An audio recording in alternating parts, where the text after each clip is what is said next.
Hello friends, I am शिखा गुप्ता और आज छोटी छोटी मगर मोटी बातों में हम टॉपिक लेकर आए हैं एयर प्रेशर या वायुदाब।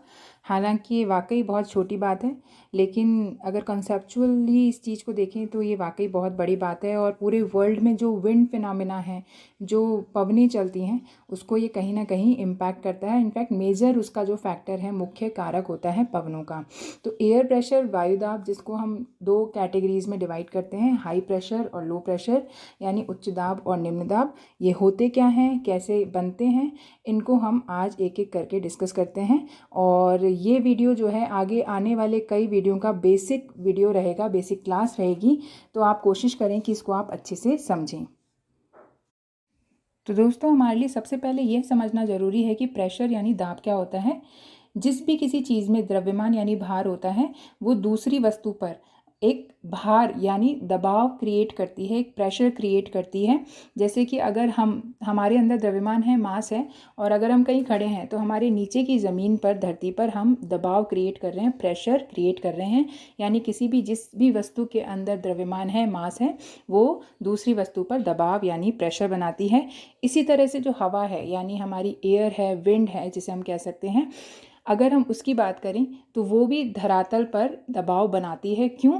क्योंकि उसके अंदर द्रव्यमान होता है, उसके अंदर कई तरह की गैसेस हैं, उसके अंदर डस्ट पार्टिकल हैं, यानी कि धूल के कण हैं, और भी भाई बहुत सारे पदार्थ जो होते हैं, छोटे छोटे कण जो होते हैं, वो हवा के साथ बहते हैं। और जब ये हवा किसी ज़मीन के से संपर्क में आती है तो वहाँ पर दबाव क्रिएट करती है, यानी प्रेशर क्रिएट करती है। दोस्तों, हाई प्रेशर क्या होता है? सपोज़ मान लीजिए ये धरातल है, यानी सतह है, और यहाँ पर ऊपर से यानी स्काई या आसमान से बहुत सारी हवा नीचे की तरफ अवतलित हो रही है, सबसाइड हो रही है। तो यहाँ पर क्या होगा, हमारा प्रेशर यानी दबाव जो है वो बढ़ेगा, क्योंकि ऊपर से बहुत सारी हवा आ रही है, तो द्रव्यमान ज़्यादा है। जितना ज़्यादा द्रव्यमान उतना ज़्यादा दबाव, उतना ज़्यादा प्रेशर। तो इसलिए ये कैसा जोन बनेगा? High pressure zone. वहीं अगर धरातल पर एक दूसरी जगह है जहाँ पर क्या हो रहा है, जहाँ से हवाएं ऊपर की तरफ उठ रही हैं, यानी नीचे से ऊपर की तरफ, आसमान की तरफ हवाएं जा रही हैं। तो अगर हवाएं ऊपर उठेंगी तो वहाँ पे दबाव क्या हो जाएगा? कम हो जाएगा, प्रेशर कम हो जाएगा। तो इसलिए यहाँ पर दबाव घटेगा और इसे हम बोलेंगे लो प्रेशर। तो ये तो हो गया लो प्रेशर का जोन। और जो हम बात कर रहे थे पहले, वो हो जाएगा हाई प्रेशर का जोन। तो इस तरीके से लो प्रेशर और हाई प्रेशर आपको समझ में आए होंगे। तो दोस्तों, क्वेश्चन ये उठता है कि हाई प्रेशर और लो प्रेशर एक्चुअली क्रिएट कैसे होता है, यानी हवाएं ऊपर से नीचे कैसे आ रही हैं, नीचे से ऊपर कैसे जा रही हैं। तो आपने सुना होगा कि जब भी कोई चीज़ ठंडी होती है तो ठंडी होकर सिकुड़ती है, और गर्म होती है तो गर्म होकर फैलती है। और सेम वे जैसे हवा है, अगर हवा हल्की हो जाएगी, यानी वो गर्म हुई, गर्म होकर हल्की होगी, तो यानी हल्की होने के कारण एक पर्टिकुलर एरिया पे जो उसका वेट होगा, यानी प्रेशर होगा, वो कम रहेगा।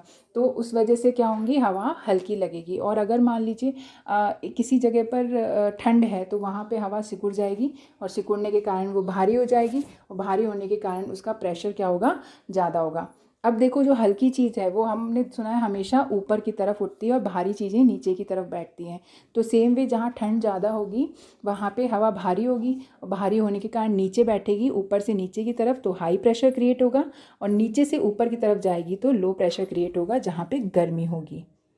अब अगला क्वेश्चन ये उठता है कि हाई प्रेशर बनाने के लिए जो हमें हवा चाहिए, यानी जो हवा ऊपर से नीचे आ रही है, वो हवा आ कहाँ से रही है, यानी आसमान में वो हवा कहाँ से आई। तो जब भी किसी जगह पर हाई प्रेशर क्रिएट हो रहा है, यानी अगर धरातल पर हाई प्रेशर है, नीचे की तरफ हाई प्रेशर है, तो उसके ऊपर की तरफ जो है हवाएं आसपास के क्षेत्रों से आकर इकट्ठी हो जाती हैं और नीचे की तरफ अवतलित होना शुरू होती हैं, और इस वजह से वहाँ पर हाई प्रेशर बन जाता है। सेम भी जब लो प्रेशर बनेगा किसी जगह पर, तो हवाएं आसपास से, धरातल से हवाएं जो हैं, आसपास के धरातल से हवाएं आकर लो प्रेशर पॉइंट पर इकट्ठी हो जाएंगी, और वहाँ उस लो प्रेशर पॉइंट से ऊपर की तरफ उठना शुरू कर देती हैं। तो इस तरीके से लो प्रेशर में आसपास की विंड्स उस जगह पर इकट्ठी होकर ऊपर की तरफ उठती हैं, और हाई प्रेशर में आसमान में हवाएं आसपास के क्षेत्रों से इकट्ठी होती हैं, ज़मीन पर गिरने लगती हैं, और ज़मीन पर से जैसे ही टकराती हैं वो फैल जाती हैं, और फैलकर आसपास के क्षेत्रों की तरफ बहने लगती हैं। हाई प्रेशर पे हवाओं के फैलने को कुछ इस तरीके से समझिए, जैसे ऊपर से जब शावर से पानी, आप सपोज़ मान लीजिए ऊपर शावर है और शावर से बहुत सारा पानी नीचे गिर रहा है, तो नीचे जैसे ही पानी ज़मीन से टकराता है तो ज़मीन पर फैल जाता है, क्योंकि ज़मीन तोड़ के अंदर तो जा नहीं सकता है। तो इसी तरीके से हवा है, हवा जब धरातल से टकराएगी ऊपर से नीचे तो ज़मीन के पास आके फैल जाएगी। तो इसीलिए हम कहते हैं कि हवाएं हमेशा high pressure to low pressure यानी उच्च दाब से निम्न दाब की ओर चलती हैं, क्योंकि उच्च दाब पर जो हवाएं फैलती हैं वहीं लो प्रेशर पे हवाएं इकट्ठी हो रही होती हैं आसपास के क्षेत्रों से, और तो हाई प्रेशर से लो प्रेशर जो है हवाएं ट्रांसफ़र हो जाती हैं।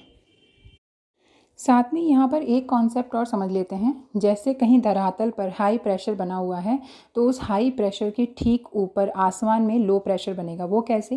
कि जैसे कि हमें पता है कि हाई प्रेशर पे हवाएं धरातल से टकराकर फैलती हैं और हाई प्रेशर पर हवाएं जो हैं ऊपर से आ रही हैं, और लो प्रेशर पे क्या होता है, हवाएं जो है आसपास के क्षेत्रों से इकट्ठी होती हैं। तो हाई प्रेशर के ठीक ऊपर आसमान में हवाएं आसपास के क्षेत्रों से इकट्ठी होंगी और वो नीचे की तरफ बैठेंगी हाई प्रेशर पॉइंट की तरफ, यानी उसके ठीक ऊपर क्या है, लो प्रेशर।